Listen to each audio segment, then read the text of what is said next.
सबैजनालाई स्वागत छ मेरो युट्युब च्यानलमा। म हजुरहरूलाई यो भिडियोमा चाहिँ हाल सर्वाधिक चर्चामा रहेको आर्थिक विधेयक 2083ले व्यवस्था गरेको स्वास्थ्य सम्बद्ध शुल्कबारे जानकारी दिँदैछु। आउनुहोस् हेरौँ के हो त यो स्वास्थ्य सम्बद्ध शुल्क र कसरी असुल गरिन्छ।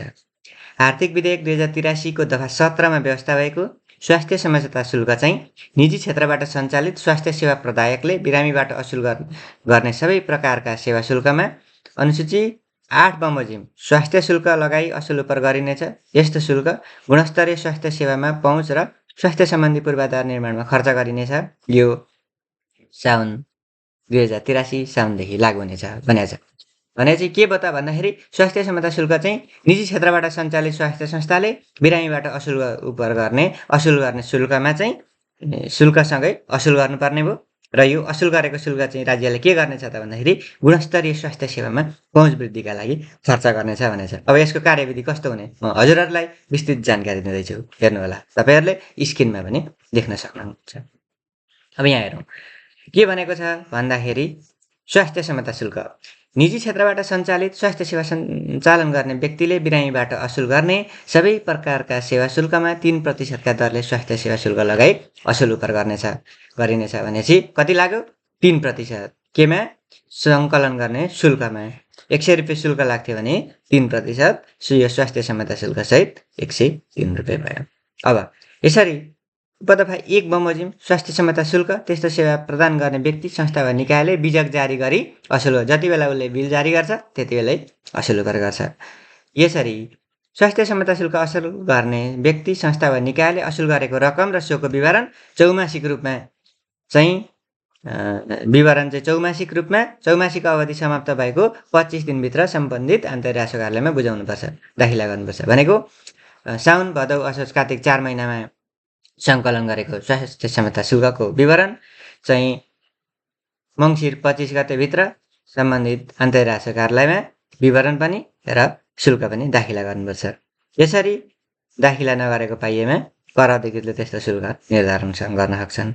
त्यसरी निर्धारण गर्दाखेरि के भयो त भन्दाखेरि निर्धारण गरेको सम्बद्ध शुल्क चाहिँ चित्त नबुझेमा त्यो जुन निर्धारण गरेको छ त्यसको सफाई पेश गर्ने मौका 15 दिनको मौका प्राप्त गर्दछन्। त्यो 15 दिनमा आफ्नो के गर्नु पर्यो भन्दाखेरि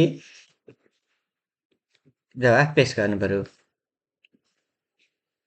अब दफा 3 बमोजिम शुल्क म्यादभित्र शुल्क दाखिला नगरेमा के हुन्छ 15% दरले ब्याज र विवरण दाखिला गरेमा प्रति विवरण 1000 रुपियाँ शुल्क असुल गरिनेछ।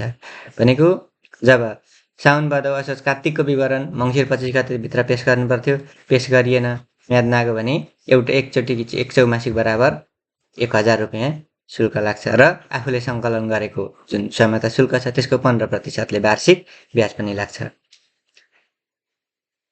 अनि स्वास्थ्य सम्बद्ध शुल्क छलेमा कर अधिकृतले चाहिँ 25% जरिमाना पनि गर्न सक्छन् र यसरी शुल्क निर्धारण आदेश त्यो जुन निर्धारण गरे त्यसलाई चित्त बुझेन भने त्यो सूचना पाएको 30 दिनभित्र प्रशासकीय पुनरावलोकनका लागि महानिर्देशक समक्ष निवेदन दिन पनि सकिन्छ। यसरी 30 दिनभित्र निवेदन दिनुपर्नेमा म्याद गुज्र्यो भने 7 दिनभित्र चाहिँ म्याद थपका लागि निवेदन दिइयो भने त्यो निवेदनको कारण उपयुक्तमा लागेमा महानिर्देशकले 30 दिन थप म्याद दिन सक्छन्। अनि यसरी महानिर्देशक समक्ष भएको निवेदन उप चाहिँ 60 दिनभित्र निर्णय आउँछ महानिर्देशकबाट। यो जुन छानबिन गर्दाखेरि महानिर्देशकले पनि चाहिँ पर्चा खडा गरी आदेश दिन्छन्। अनि यो भइसकेपछि के हुन्छ त भन्दाखेरि निवेदन दिने व्यक्तिले स्वास्थ्य सम्बद्ध शुल्कका लागि अन्तर्राष्ट्रिय विभागमा निवेदन दिँदाखेरि चाहिँ विवादित रकमको 25%ले रकम धरौटी राख्नुपर्छ।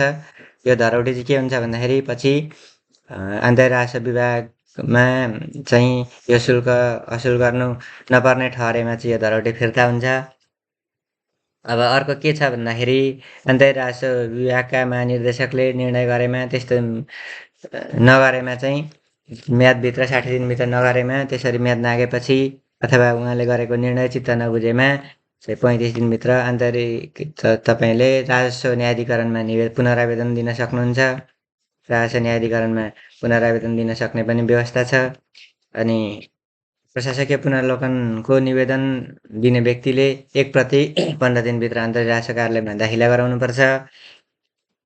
अनि के हुन्छ त भन्दाखेरि स्वास्थ्य क्षमता शुल्कको अन्य योभन्दा विस्तृत कार्यविधि आन्तरिक राजस्व विभागले निर्धारण गरे बमोजिम हुनेछ। स्वास्थ्य क्षमता शुल्कको आन्तरिक शुल्कको प्रशासन चाहिँ आन्तरिक राजस्व विभाग र विभाग अन्तर्गतका कार्यालयबाट हुनेछ। अब योबाट विस्तृत के बुझिन्छ भन्दाखेरि स्वास्थ्य क्षमता शुल्क भनेको प्रत्येक निजी स्वास्थ्य संस्थाले चाहिँ आफ्नो बिल बिजक जारी गर्दाकै अवस्थामा सङ्कलन गर्नुपर्छ 3% का दरले र चौमासिक रूपमा चौमासिक व्यतीत भएको 25 दिनभित्र त्यसको क्षमता शुल्कको विवरण र क्षमता शुल्क अन्तर्राष्ट्रिय कार्यालयमा दाखिला गर्नुपर्छ। दाखिला नगरेमा 25% ब्याज लाग्छ र विवरण दाखिला नगरेमा प्रति विवरण 1000 रुपियाँ शुल्क लाग्ने व्यवस्था आर्थिक विधेयक 2083 ले ल्याएको स्वास्थ्य क्षमता शुल्क भन्ने व्यवस्थामा व्यवस्था गरेको छ। अन्य आर्थिक विधेयक 2083 ले अरू के नयाँ व्यवस्था गरेका छन् भन्ने कुरा अरू भिडियोमा आउने नै छन्। यो युट्युब च्यानललाई सब्स्क्राइब गरेर बेल आइकनमा क्लिक गर्न नि नभुल्नुहोला। यो भिडियो कस्तो लाग्यो सल्लाह सुझाव भए कमेन्ट बक्समा राख्नुहोला। धन्यवाद।